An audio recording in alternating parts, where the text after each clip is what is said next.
Fire away.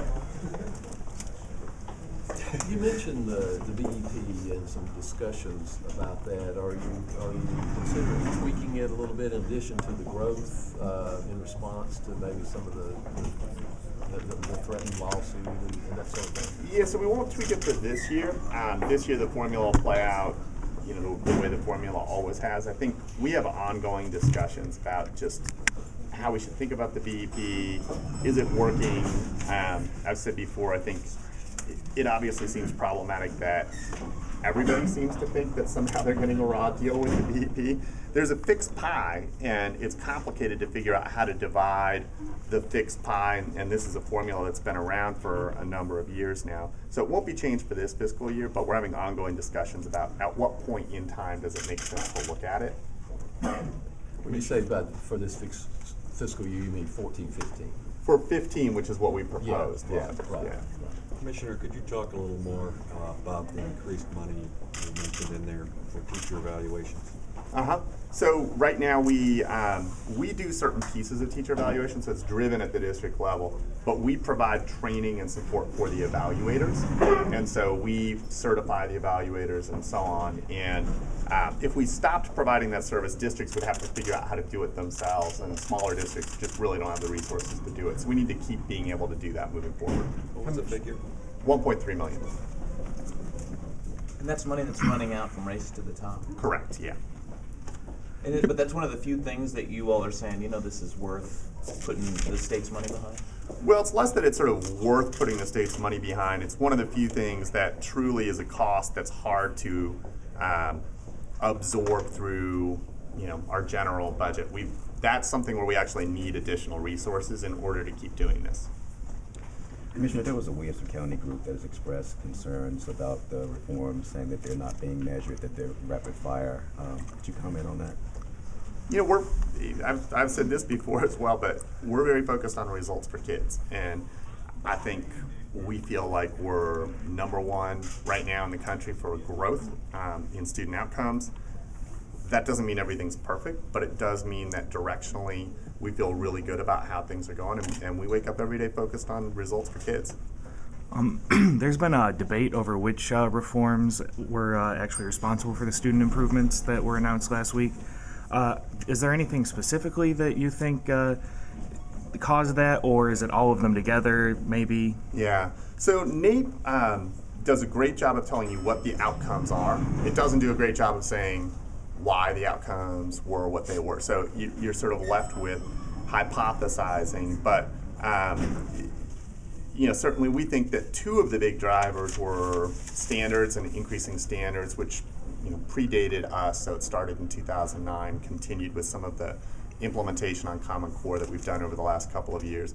And also evaluation, not for the purpose of putting a number on people, but because we're actually giving feedback to teachers who previously weren't getting feedback. And so we think those are two of the biggest drivers, but NAEP doesn't do a good job of saying what the actual factors are. All we know is that somehow all of this coming together has led to Tennessee being the fastest growing state.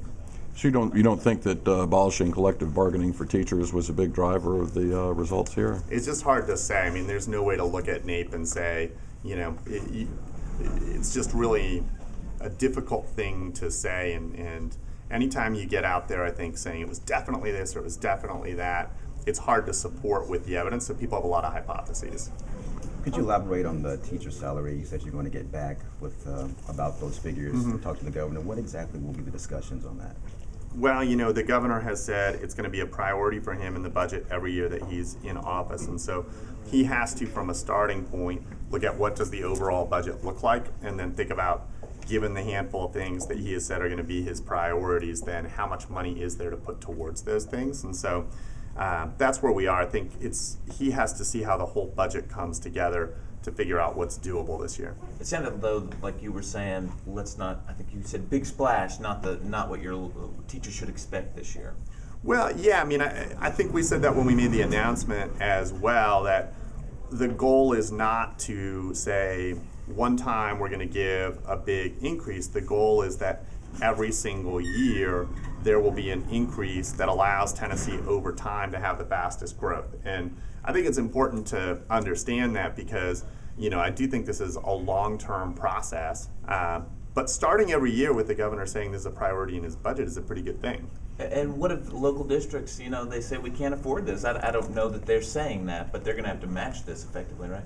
Yeah, well, districts have, if funding that comes in through the BEP formula, they have to match, and that's just part of the process. Of course, education is funded partially through state and partially through local, and they have a role in this. And so, but we hear from local districts all the time and from local school boards and from folks in local communities that they believe their teachers should be paid more as well, especially the ones that are competing with neighboring states want to make sure that we're stepping up.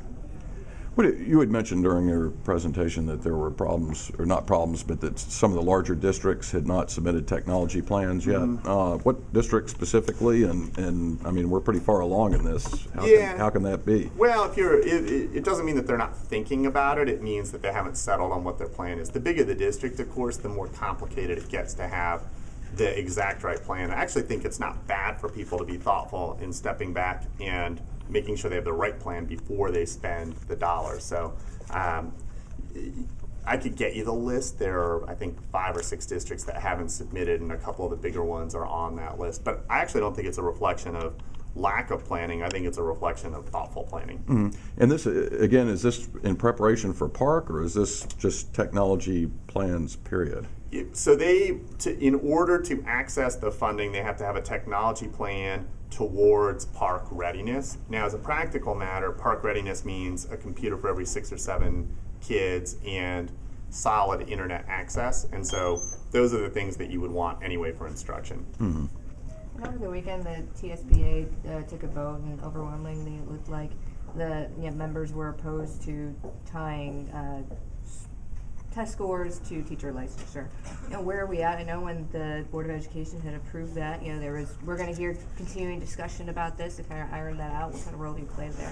Well, so the board has approved it. It goes into effect in 2015. They delayed implementation until I think it's August of 2015, and that's where things stand. And I think what the board said at its last meeting is, we are interested in hearing people's ideas, but thus far, all we've heard is people say, well, we don't like that idea. We haven't heard anybody actually say they have a better idea. And so I think that's where things stand.